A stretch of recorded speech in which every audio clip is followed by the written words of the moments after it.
मेरे प्रिय छात्रों, आज के इस वीडियो में हम लोग देखने जा रहे हैं एनसीईआरटी के 12.1 चैप्टर का क्वेश्चन नंबर 1 और क्वेश्चन नंबर 2। क्वेश्चन नंबर 1 में दिया है दो वृत्तों की त्रिज्याएं क्रमशः 19 सेंटीमीटर और 9 सेंटीमीटर है।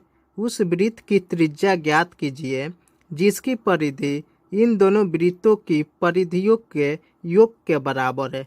यहाँ पे हम दो वृत्त बनाए हैं, R1 त्रिज्या वाला, R2 त्रिज्या वाला वृत्त। फिगर में R1 त्रिज्या वाले वृत्त की परिधि और R2 त्रिज्या वाले वृत्त की परिधि के लंबाई का योग R त्रिज्या वाले वृत्त की परिधि के क्वेश्चन में दिया है दो वृत्तों की त्रिज्याएं क्रमशः 19 सेंटीमीटर और 9 सेंटीमीटर है। हम लिखेंगे दिया है पहले वृत्त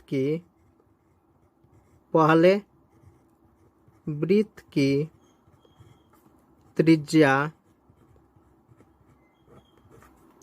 R1 बराबर 19 सेंटीमीटर। पहले वृत्त की त्रिज्या हम R1 माने हैं, दूसरे वृत्त की त्रिज्या को R2 माने हैं। लिखेंगे दूसरे वृत्त की त्रिज्या R2 बराबर 9 सेंटीमीटर माना। हम मान लेंगे बड़े वृत्त की जो त्रिज्या है वह R के बराबर है। माना बड़े वृत्त की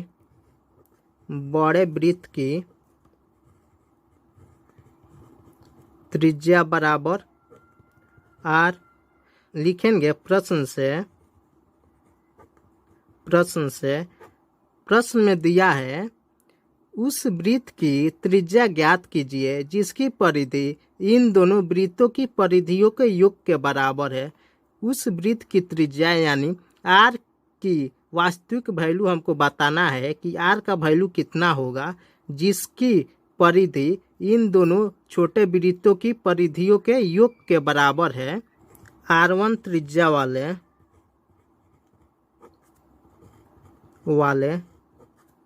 वृत्त की परिधि प्लस R2 त्रिज्या वाले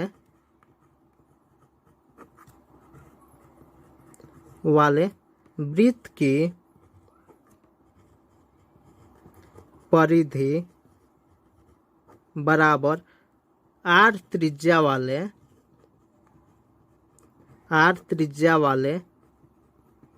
वृत्त की परिधि।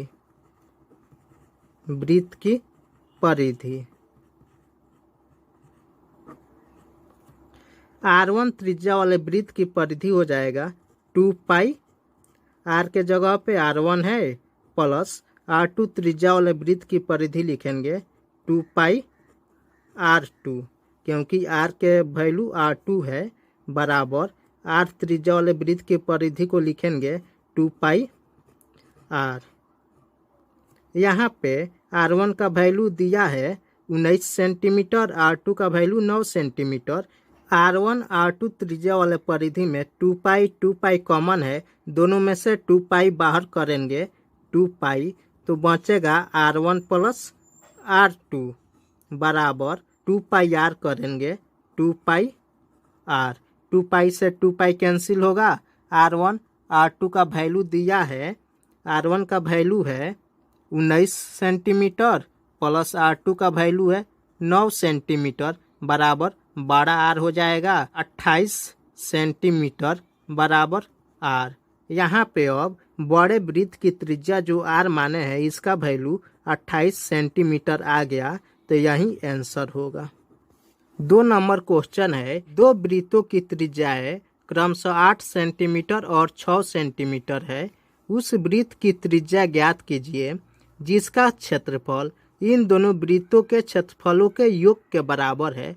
हम यहाँ पे दो छोटे छोटे वृत्त बनाए हैं। R1 R2 त्रिज्या वाले दोनों वृत्त जो है इसका जितना क्षेत्रफल होगा उतना क्षेत्रफल का योग यह बड़े त्रिज्या वाले वृत्त के क्षेत्रफल के बराबर होगा। हम लिखेंगे दिया है पहले वृत्त की त्रिज्या, पहले वृत्त की त्रिज्या R1 बराबर 8 सेंटीमीटर, दूसरे वृत्त की त्रिज्या R2 बराबर 6 सेंटीमीटर। बड़े वृत्त की त्रिज्या को हम R1 मानेंगे, यहाँ पे लिखेंगे माना बड़े वृत्त की त्रिज्या, बड़े वृत्त की त्रिज्या बराबर बड़ा आर। प्रश्न में दिया है 8 सेंटीमीटर और 6 सेंटीमीटर वृत्त वाली त्रिज्या का क्षेत्रफलों का योग बड़े वृत्त के क्षेत्रफल के योग के बराबर है, तो बड़े वृत्त की त्रिज्या ज्ञात करना है। हम यहाँ पे लिखेंगे R1 त्रिज्या वाले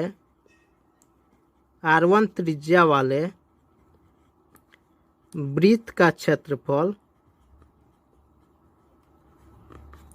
प्लस R2 त्रिज्या वाले वृत्त का क्षेत्रफल बराबर बड़ी त्रिज्या यानी R त्रिज्या वाले वृत्त का क्षेत्रफल। R1 त्रिज्या वाले वृत्त का क्षेत्रफल हो जाएगा पाई R1 स्क्वायर। R2 त्रिज्या वाले वृत्त का क्षेत्रफल लिखेंगे पाई R2 स्क्वायर बराबर बड़ी त्रिज्या वाले वृत्त का क्षेत्रफल हो जाएगा पाई R square.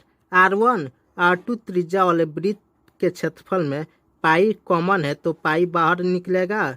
R1 square plus R2 का स्क्वायर बराबर पाई R स्क्वायर हो जाएगा। पाई से पाई कैंसिल हो जाएगा, बचेगा R1 square plus R2 square बराबर बड़ा R का स्क्वायर। R1 का वैल्यू दिया है 8 सेंटीमीटर, तो R1 के जगह पे 8 सेंटीमीटर लिखेंगे और R2 का वैल्यू 6 सेंटीमीटर दिया है। 8 का स्क्वायर प्लस 6 का स्क्वायर बराबर R का स्क्वायर। अब 8 का स्क्वायर 64, 6 का स्क्वायर 36 बराबर बड़ा R का स्क्वायर। ये दोनों को जोड़ेंगे 100 आएगा बराबर R का स्क्वायर। अब 100 जो होता है 10 का स्क्वायर होता है, तो 10 का स्क्वायर बराबर R का स्क्वायर। स्क्वायर कैंसिल, R बराबर 10 सेंटीमीटर आ जाएगा। तो बड़े वृत्त की त्रिज्या 10 सेंटीमीटर आंसर हो जाएगा। इस वीडियो को लाइक करिए, चैनल को सब्सक्राइब करिए कि NCERT के प्रत्येक क्वेश्चन का सॉल्यूशन आपको मिल पाए।